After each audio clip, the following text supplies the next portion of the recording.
Olá pessoal, estamos juntos com mais um vídeo depois de um longo intervalo devido a uma inconveniência como a câmera que quebrou e acabei recuperando agora.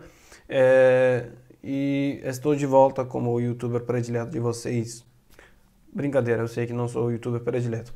Bom, gente, como vocês devem lembrar, a gente estava falando de uma série de vídeos que tinha a ver com os fundamentos da fé islâmica. A gente falou dos dois primeiros pilares da fé islâmica e hoje vamos falar do terceiro pilar, que é a crença nos livros sagrados, nas escrituras sagradas, como vocês preferirem nomear essa série de textos sagrados.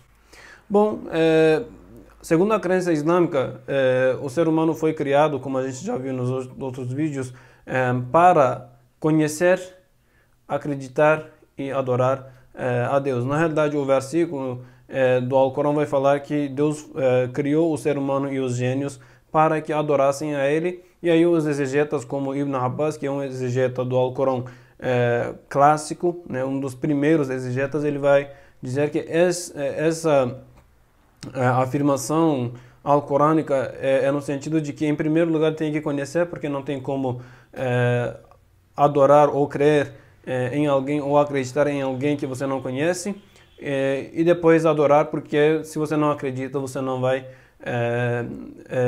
adorar também. Então, partindo desse pressuposto, a crença islâmica propõe que Deus, para se revelar ao ser humano, ele mandou os profetas e as escrituras sagradas por meio deles.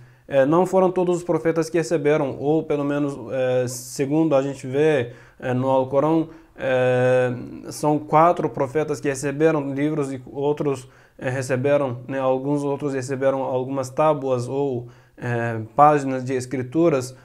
Isso vai diferir conforme a tradução de quem faz, né? O nome disso seria em árabe, na realidade, é suhuf, né, que literalmente pode ser traduzido como páginas. E aí esses livros existem para apresentar ao ser humano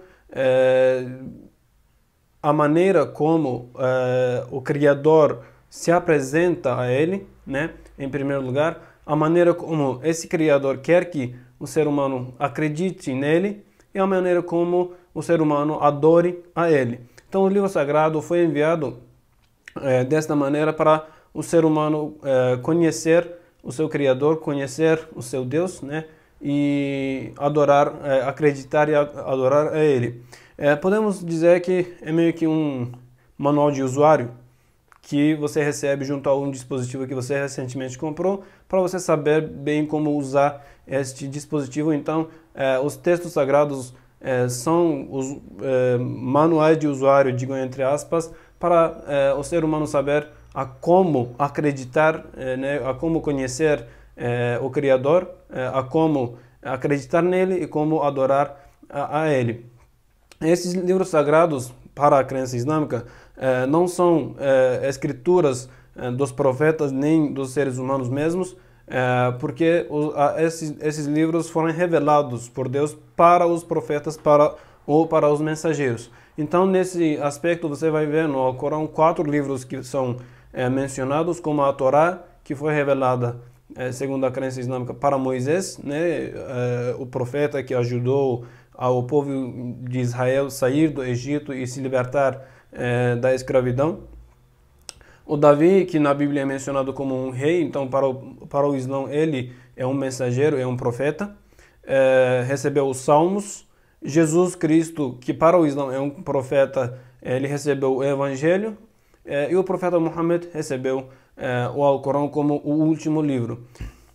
E aí, para a crença islâmica, esses livros foram modificados ou distorcidos de certa forma, menos o Alcorão, porque segundo a história islâmica conta, o Alcorão foi sempre transcrito logo depois da revelação, e não foi uma revelação única, foi uma revelação gradativa durante 23 anos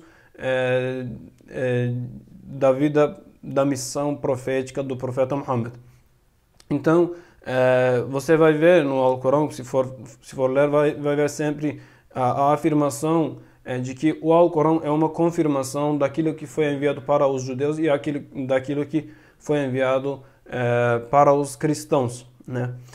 Os muçulmanos acreditam que ele continua da mesma forma que foi revelado para o profeta Muhammad, que foi escutado pelos companheiros dele, né, memorizado pelos companheiros dele. A diferença do Alcorão teria sido, então, além de ser transcrito na hora da revelação ou logo depois da revelação, ele ter sido também memorizado pelos discípulos do profeta Muhammad. E ainda hoje em dia no mundo islâmico você vai ver pessoas que fazem a memorização do Alcorão, né, memorizam o Alcorão por inteiro.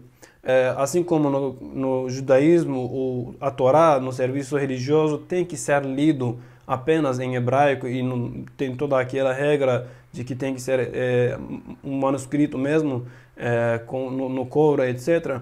No Islã, o Alcorão tem que ser lido em árabe, porque é a língua original do Alcorão, e a tradução não serve para os momentos de reza, os momentos de preces. Porém, a gente tem que deixar anotado que o Alcorão ele se encontra na forma traduzida para compreensão, não para reza, e se encontra também de forma interpretada, e as interpretações do Alcorão são demasiadas desde o século I do Islã até hoje. As interpretações, as exegeses do Alcorão estão sendo feitas para uma compreensão melhor de acordo com as condições contemporâneas em que as pessoas vivem. Como vocês podem ver, este livro azul aqui é uma série de interpretação do Alcorão que no momento eu estudo. Bom, pessoal, espero que tenha servido alguma coisa, espero que vocês tenham gostado do vídeo. Depois de um longo tempo sem fazer vídeo, claro, eu acabei esquecendo daquelas minhas manias que eu tinha adquirido de outros youtubers, né? Mas aí, se você gostou do vídeo, curta, se inscreva no canal, ative o sininho do lado e compartilhe o vídeo com os seus amigos.